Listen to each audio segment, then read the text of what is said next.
Yo, what is up guys? It's me, Lee, back bringing some more daily NBA news. Thank you for coming back once again. You guys already know who is the real MVP. You guys are the real MVP. And if you're new here, if this is your first time, then welcome. You are also greatly appreciated. But make sure that you smack that sub button and hit the bell as well so you can stay up to date with everything that goes on in the NBA on a daily basis. But now, let's take a look at everything that is going on in the NBA. But first, a quick word about this video's sponsor, athleticcases.com. Basketball, baseball, football, or soccer, no matter what sport, you guys can now rock your favorite player on the back of your phone. Use the promo code Lee for 10% off your order. Links are in the description box below. For our first, wait, you guys already know what the first story of the day is. The Kawhi Leonard situation. But I'm gonna tell you guys about it like you don't even know about it already. So just bear with me here for a second.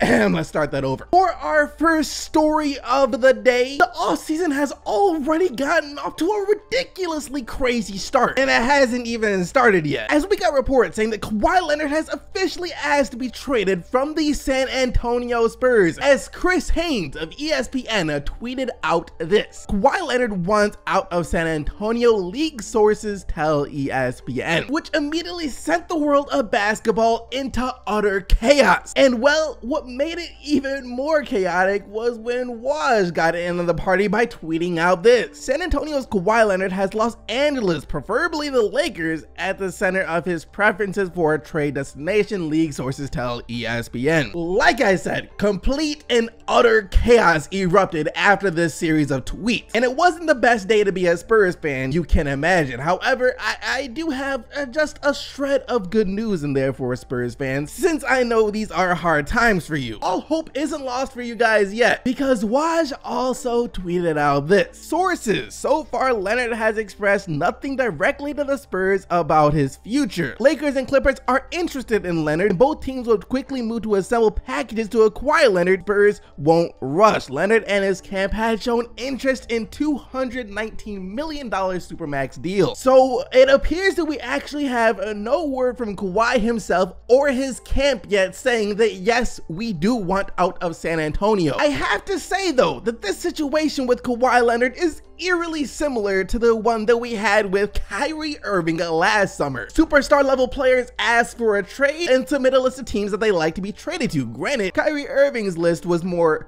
substantial than Kawhi's list, which is just LA and preferably the Lakers, but the premise of the situation still remains the same. And just like the Kyrie situation, where Kawhi wants to go, assuming that he really does want out, his preferred list of destinations means a jack diddly to the San Antonio Spurs. They could care less about where he wants to go. They're going to trade him to whatever team makes them the best offer. And while the Lakers can for sure make a pretty good offer, probably around Brandon Ingram, but once again, just like the Kyrie Irving situation, it could be the Boston Celtics who steal the show. If Kawhi does become available in trade talks, the Boston Celtics will be interested in probing the Spurs about a deal. Boston inquired about a trade prior to the February deadline, sources said. And Woj also went on to say Indiana had little interest in Paul George trade talks with the Lakers, and that will be the case for the Spurs too. Boston gives the Spurs the best building blocks of assets, one of the young forwards, likely Jaylen Brown, its own 18 pick, and the 19 pick from the Kings. Lonzo to the Spurs,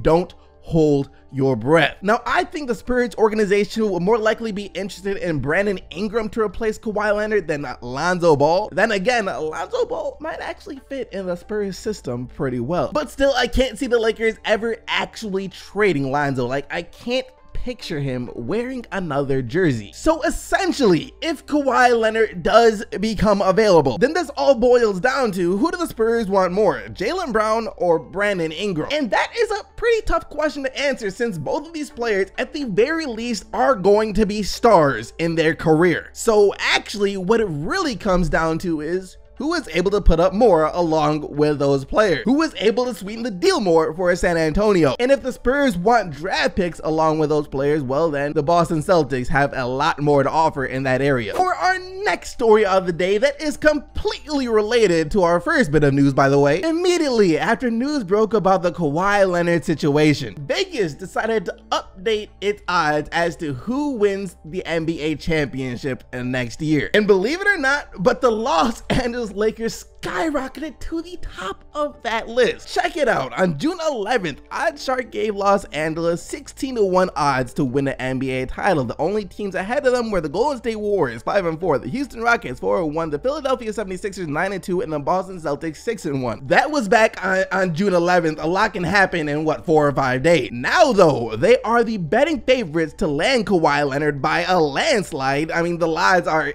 absolutely insane for their chances of landing Kawhi Leonard. And after that, the championship odds were updated, with the Lakers now having a 7-1 chance of winning it all next season. And it's not just because they could possibly get Kawhi Leonard, it's because if they get Kawhi Leonard, that also means that they get LeBron James and Paul George, forming a super team of LeBron James, Paul George, Kawhi Leonard, plus whatever young players the Lakers have left after they get all these players. And if that happens, then yeah, I'd for sure say they are the favorites to win it all next year. Next up in the news, remember how I said that I can't envision Lonzo Ball wearing any other jersey besides a Lakers jersey? Well, as it turns out, the same Chris Haynes who first reported about the Kawhi Leonard situation said otherwise yesterday, as he says if the Lakers do acquire LeBron James from the Cleveland Cavaliers, then it will be a sign and trade deal with the Cleveland Cavaliers, and the player the Lakers would have to give up would be Lonzo Ball. The one constant that I've heard is Lonzo Ball. Chris Haynes on a potential piece to be moved for LeBron James. To this, I say,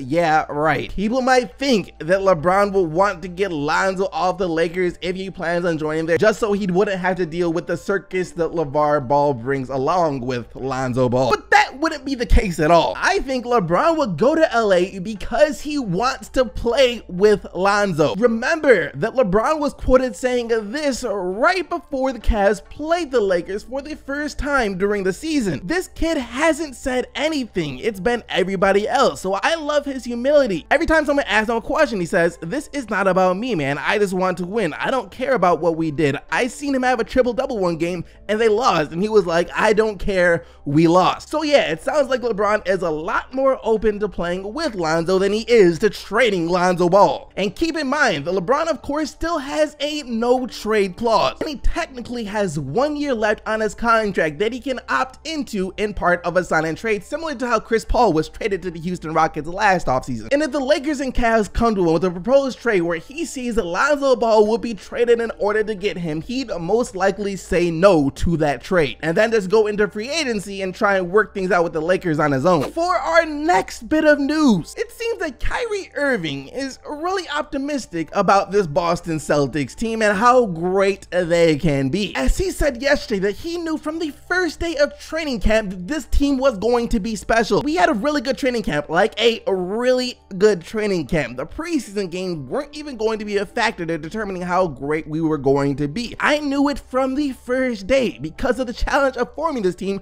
wasn't really hitting us. We had already come from different situations. We still don't know how good this Boston Celtics team really is. We didn't get to see them healthy for more than what, like 5 minutes. However, despite that, even with just Kyrie Irving, they were still an amazing team. You take away Kyrie Irving and they were still a good team. So they get back Gordon Hayward, Kyrie Irving, plus another year of development from Jaylen Brown and Jason Tatum, and who knows how great this team could be. And I, for one, am starting to get excited about the possibility of a Lakers vs Celtics championship matchup next June. And for our final bit of news, Cavs fans, probably time for you to click off the video now because it's just about to get depressing. See, while the Lakers are talking about building their new super team involving LeBron James, and the Celtics are talking about how great they already are and are going to be in the future, the Cleveland Cavaliers, well, we're getting reports that they're about to make Larry Nance Jr. a foundational piece of their team. Larry Nance Jr., I mean, that pretty much spells the end of LeBron James. He ain't coming back to a team where Larry Nance Jr. is a foundational piece. And I have nothing against Larry Nance Jr. I think he could be a solid role player on a good team, a championship team even. But to say that he is a foundational piece of your team, that's sad. Because when you think about a foundational piece, that is a piece that the team can't operate the same without. The team is built around that player. For example, Steph, Clay, and Dre are foundational pieces for the Golden State Warriors. Joel Embiid Embiid, Ben Simmons are foundational pieces for the Philadelphia 76ers. James Harden, Chris Paul, Clint Capella, foundational pieces for the Houston Rockets. So you get the drift about foundational pieces now. So the fact that Larry Nance Jr. is considered to be a foundational piece for the Cleveland Cavaliers, it ain't looking too good for the future of Cleveland. Anyways, that is going to lead us to the question of the day. What do you guys think